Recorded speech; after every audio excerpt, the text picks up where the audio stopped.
Pemirsa, Anda masih bersama kami di Selamat Pagi Indonesia. Kali ini saya kedatangan dua tamu spesial ini di Selamat Pagi spesial. Indonesia. Ada Nala dan Raya ya, Iqbal. Ini Raya dan ini itu Nala.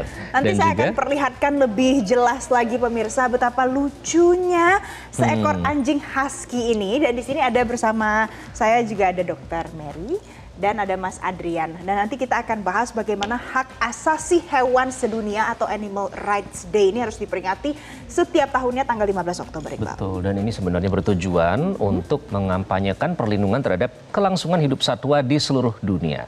Hari ini dirayakan di setiap tahun ya pemirsa dalam rangka memperingati Deklarasi Universal Hak Asasi Hewan Sedunia. Nah, penetapan hari ini termuat dalam Deklarasi Universal Hak Asasi Hewan di Markas Besar UNESCO. Hak asasi hewan yang diperingati setiap tanggal 15 Oktober juga bertujuan untuk meningkatkan kesadaran global akan pentingnya melindungi hak-hak hewan dan kesejahteraannya.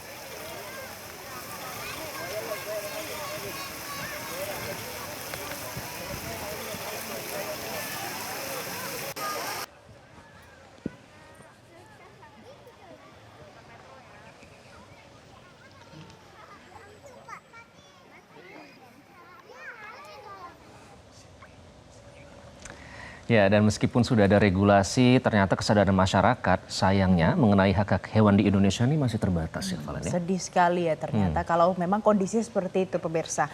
Bahkan ada banyak kasus kekerasan terhadap hewan yang belum ditindaklanjuti secara tegas.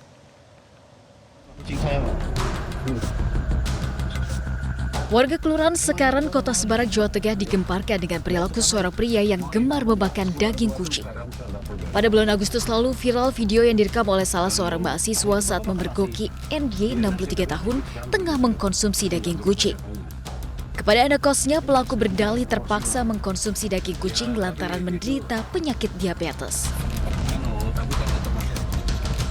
Seorang warga negara Mesir berinisial GMA berusia 36 tahun diamankan petugas Bea Cukai dan Aviation Security Bandara Soekarno-Hatta, Tangerang, Banten setelah diketahui akan menyelundupkan hewan langka yang dilindungi negara.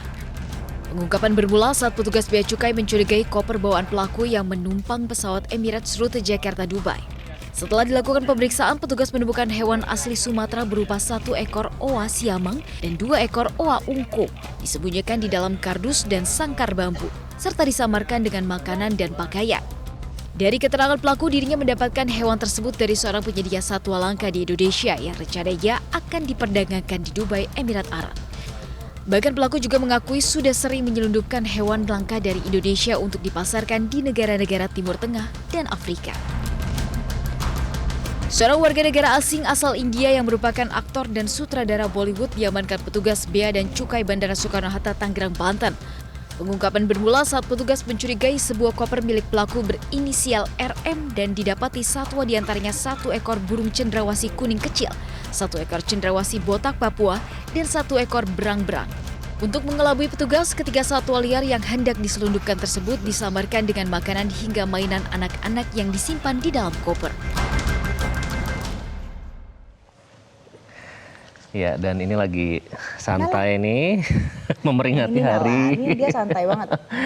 hak asasi hewan sedunia. Dan pemirsa, seperti halnya manusia, hewan juga memiliki hak asasi yang harus dihormati. Ini berkembang seiring dengan meningkatnya kekhawatiran terhadap perlakuan buruk dan penyalahgunaan hewan. Jadi pemirsa, lantas sudahnya hak asasi hewan ini apakah sudah terpenuhi saat ini? Kita akan bahas lengkapnya hari ini bersama dengan Director Jaan Domestic Animal Welfare, Aktivis and Shelter Veterinarian, ada Dokter Hewan Mary. Dokter Mary, selamat pagi. Terima kasih sudah gabung dengan kami di Selamat Pagi Indonesia. Terima kasih juga sudah membawa teman-teman. Mas Adrian juga terima kasih. Terima kasih sudah membawa Nala dan Raya di studio Metro TV hari ini. Dokter Mary, mungkin yang menjadi pertanyaan adalah sebenarnya kalau mau bicara soal hak asasi hewan itu apa saja yang harus kita sebagai manusia memastikan kalau mereka terpenuhi semua hak asasinya?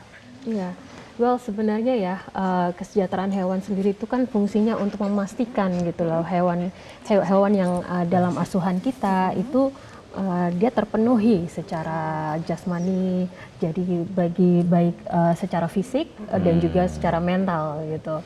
Dan kita juga ingin meng-highlight bahwa kalau hak asasi hewan yang kita maksud juga bukan maksudnya menyamakan dengan hak asasi manusia gitu, yang kebebasan untuk memilih agama atau seperti apa gitu ya, tidak. Tapi kita consider gitu kalau mereka adalah makhluk hidup yang juga bisa menderita, yang memiliki perasaan, dan mereka juga memiliki preferensi atau personality yang berbeda-beda gitu. Jadi mengakui mereka sebagai makhluk hidup. Nah, kalau di Indonesia itu hak satwa ini, apakah memang secara ideal sudah terpenuhi atau ada yang bisa diimprove? Ya, sangat-sangat bisa diimprove ya situasinya. Dan Dalam hal itu apa? yang harapan kami di Jan Domestik juga selalu dalam program kami namanya Policy Change Advocacy ya.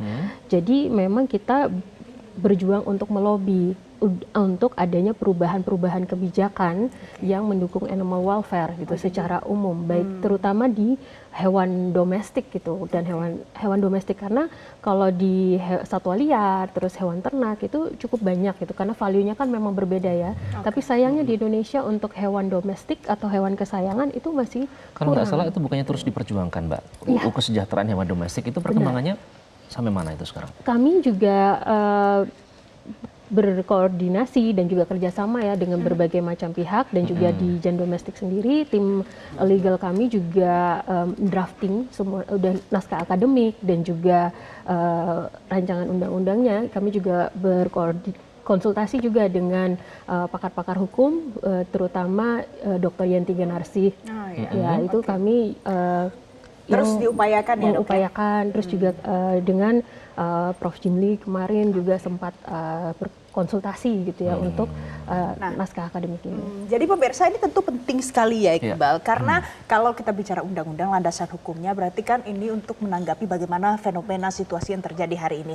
Nah, Nala dan Raya ini bukan tanpa alasan kami perkenalkan kepada Anda di studio Metro TV. Dokter boleh jelaskan, jadi Nala dan Raya ini dulu pada saat pertama kali ditemukan ini adalah anjing yang diselamatkan pemirsa dari pemilik sebelumnya ya Iqbal, tapi dengan kondisi yang mungkin Memprihatinkan sekali pada saat sangat itu. menyedihkan. Tapi sekarang kita lihat dia sehat sekali ya, Dok ya. Iya. Nah, dokter boleh jelaskan ini pada saat pertama kali ditemukan bagaimana, Dok? Wah, ya jadi mereka berdua ini dari 20 ekor husky yang ditampung oleh salah satu pemilik di daerah Semarang ya. Dan memang kondisi secara ekonomi dari pemilik tersebut sangat kurang karena waktu itu kita kasus ini pada tahun 2021 saat pandemi waktu itu. Dan ya kalau sekarang sudah sebaik ini ya kondisinya, tapi waktu kami pertama kali rescue itu sangat ekstrim kondisinya, Seperti malnutrisi apa, parah gitu ya, jadi tinggal tulang belulang dan tidak punya bulu sama sekali, terus juga kondisi sakit kulit yang sangat parah secara general ya, jadi tidak ada rambut sama sekali di badannya mereka gitu, dan berat badannya waktu itu sangat kurang gitu, sangat kaheksia ya. Secara behavior apa? Bagaimana mereka pada saat pertama kali ditemukan? Terlihat nggak trauma-trauma itu kalau bagi hewan itu? Karena memang kondisinya waktu itu sangat kecil, area tempat tinggalnya mereka dengan begitu banyak anjing. Dan saya waktu itu juga waktu kami dari Jan Domestik menyelamatkan anjing-anjing ini ya, kita melihat mereka sangat pada ketakutan terus, atau juga karena kan kalau kondisinya dalam jumlah pack besar itu ya otomatis banyak yang dibully, terutama yang sangat kecil ya. Nah, mereka waktu pas tahun 2021 kan masih umur sekitar 4-5 bulan. Sekarang berarti sekitar 3 tahun ya Iqbal ya? 3 tahun. 3 tahun. Tapi memang dia kondisinya badannya agak kecil ya, Dok? Iya, karena memang tadi dijelaskan memang waktu pas di rescue memang kondisinya sudah sangat malnutrisi gitu. Jadi memang nutrisinya sudah tidak terpenuhi ya untuk perkembangannya dia. Oke, nah di luar dari terus mengusahakan payung hukumnya ya secara kesejahteraan hewan domestik, ini juga masih banyak kasus misalnya makan daging anjing. Di beberapa daerah memang sudah ditandatangani, bahkan sudah ada perdanya untuk dilarang memakan daging anjing. Tapi di beberapa daerah sudah menjadi tradisi, kita berbicara tentang Manado di Pasar Beriman misalnya. Nah, dari Jan, apakah ada upaya untuk mengadvokasi hal seperti ini? Nah, jadi kami sendiri di Jan Domestik ini, kalau upaya kampanye untuk isu perdagangan daging anjing itu kita sudah lakukan sudah selama 11 tahun ya, tahun ini. Tapi dengan koalisi kami, Dog Meat Free Indonesia, itu kami sudah berkoalisi ini dan berkampanye aktif bersama gabungan organisasi nasional dan internasional, di mana memang founder dan salah satu co-founder dan juga koordinator nasionalnya adalah Jan Domestik. Dan kami sudah pada tahun 2024 per hari ini sudah achieve 74 kota kabupaten mengeluarkan surat edaran untuk pelarangan perdagangan daging anjing, dan juga ada 6 provinsi juga yang sudah melakukan pengeluaran pelarangan, dan ada 4 perda gitu dengan bukan perda khusus memang, tapi ada ayat titipannya di dalam perda-perda tersebut, termasuk di Kota Surabaya, Kota Semarang, Kabupaten Sukoharjo, itu juga, dan Kabupaten Karanganyar. Itu ada monitoringnya nggak setelah dikeluarkan surat edaran itu? Ya, itu yang kami juga terus usaha dan juga terus lobby gitu ya. Jadi memang koalisi kami tidak hanya mengadvokasi kepada pihak pemegang kebijakan untuk mengeluarkan peraturan, tapi kita juga bagaimana memfasilitasi itu, bagaimana sosialisasinya, karena pada akhirnya nanti kalau hanya Dia capek kayaknya. dia lagi mulai ini, Dia mau dia mulai main. worrying. Tapi pada akhirnya kalau misalnya hanya sekedar ada peraturan tapi tidak ditegakkan, akan menjadi sebuah teks akademik Betul, biasa hanya saja. di atas kertas saja. Hanya di begitu atas ya. kertas saja. Ini ngomong-ngomong sudah bisa ngapain sih, dokter, Mas Adrian?